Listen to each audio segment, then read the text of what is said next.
not many people manage to escape from North Korea. Dark country. It's a large prison country. I personally even experienced watching public execution. I was only 11 around. And I thought Kim actually was my God. And so first escape, I escaped with few people. If we were discovered, they could be killed. Imagine fleeing a dictatorship, only to be dragged back across the border, beaten with iron rods, locked in a cage the size of a coffin, and starved until your body eats itself. That's what happened to Timothy Cho, a young man whose only crime was wanting to live free. What he endured inside North Korea's secret prison system is one of the most disturbing stories you'll ever hear. You're watching the Grim Crim Vault, where every week we uncover the darkest crimes and human rights horrors the world tries to forget. Timothy Cho wasn't a criminal, he wasn't a spy, he was just a teenager trying to escape poverty, famine, and state control in North Korea. But in the eyes of the regime, Cho's escape was treason, and the punishment?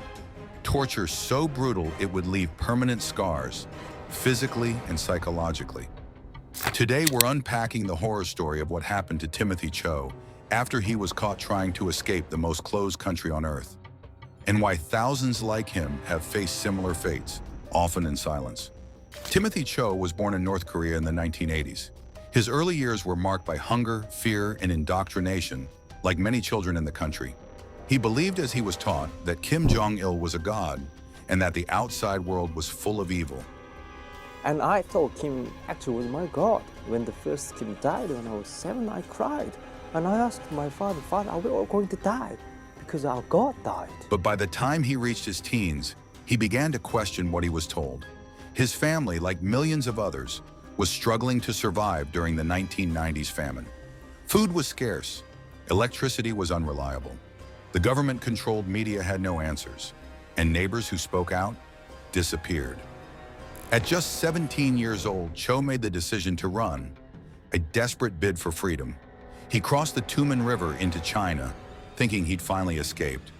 But he was wrong. And so first escape, I escaped with few people.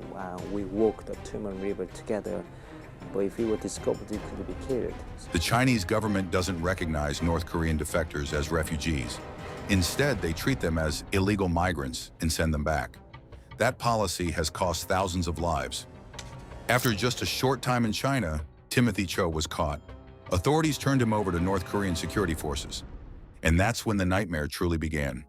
Upon arrival back in North Korea, Cho was immediately taken to an interrogation center, a euphemism for what was essentially a torture site. One of the first things they did was strip him naked and beat him with iron bars and bamboo sticks.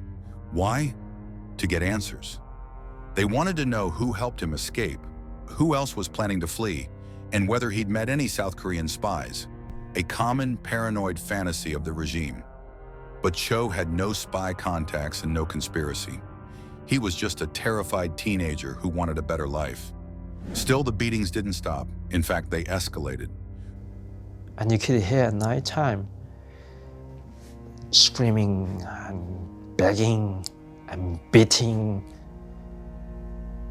Cho was thrown into what guards called a coffin cell, a box so small he couldn't stand, stretch, or lie down properly.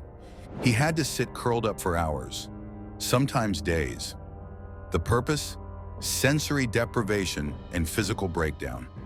According to Cho, the guards would randomly open the hatch and kick him in the face or stomach, shouting slurs and accusing him of betraying the nation. He wasn't given proper food, just a handful of cornmeal a day. Water was contaminated. He began to lose weight rapidly and hallucinations set in. But it didn't stop there.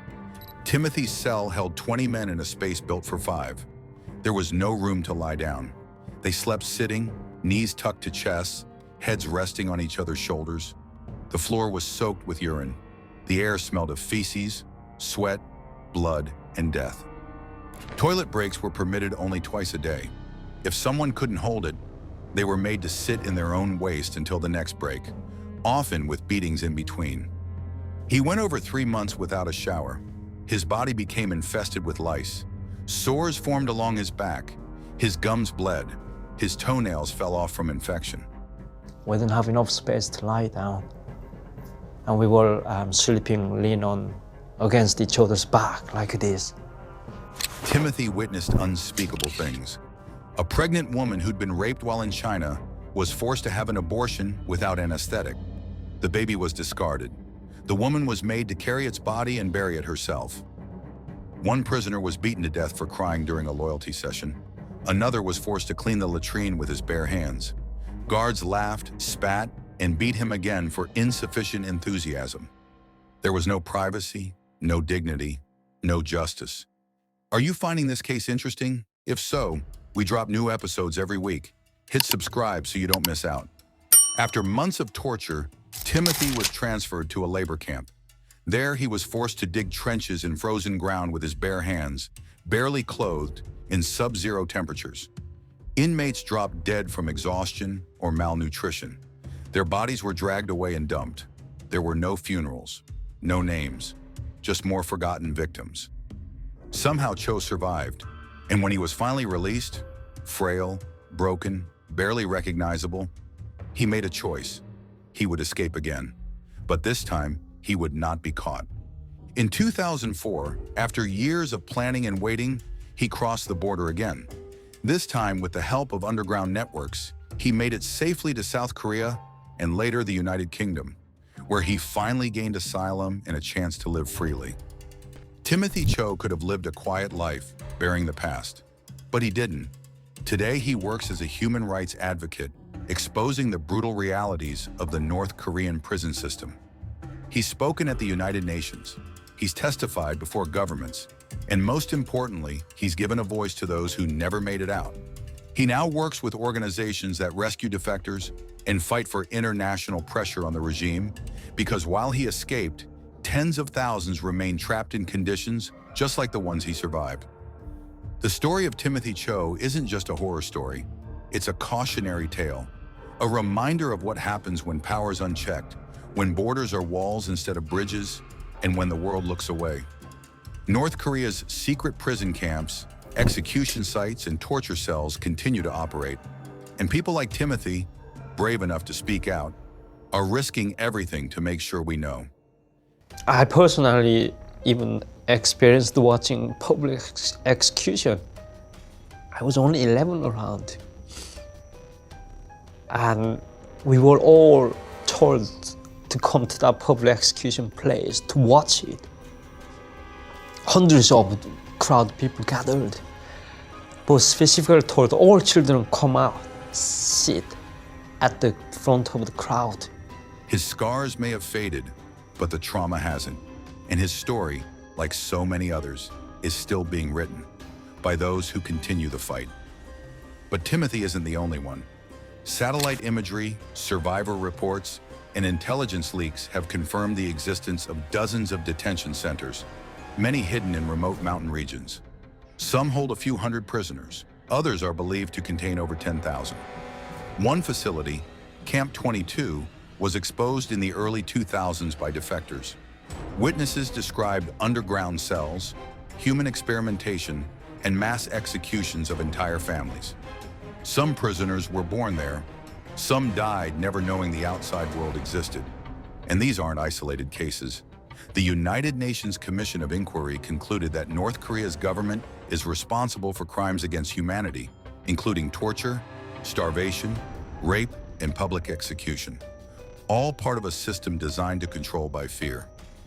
Cho's story became one of the few detailed first-hand accounts of this system from someone who survived it and escaped it twice. In interviews, he's described how, even in freedom, his body kept reacting as if he were still inside. Loud footsteps would make him flinch. Cold water would bring flashbacks of labor camp mornings. For years, he avoided talking about it, until he realized silence let the system win. In the UK, Timothy went on to study international relations. He now works with parliamentarians and policy groups, pushing for accountability and pressure on North Korea through sanctions and awareness campaigns. He's also helped other defectors find their feet, teaching them English, helping with asylum paperwork, and connecting them to mental health support. According to him, survival isn't just about escaping. It's about helping others do the same. His work has made him a target. North Korea routinely targets defectors who speak out. Through cyber attacks, threats, and intimidation of relatives still inside the country. Cho has had to cut contact with people back home to protect them. Even so, he keeps speaking, not with emotion, not with embellishment, just facts. Brutal, verifiable, human facts. Because as he says, the regime depends on one thing, the world looking away. Hit subscribe for more extreme cases like this. New episodes drop every week. You're watching the Grim Crim Vault.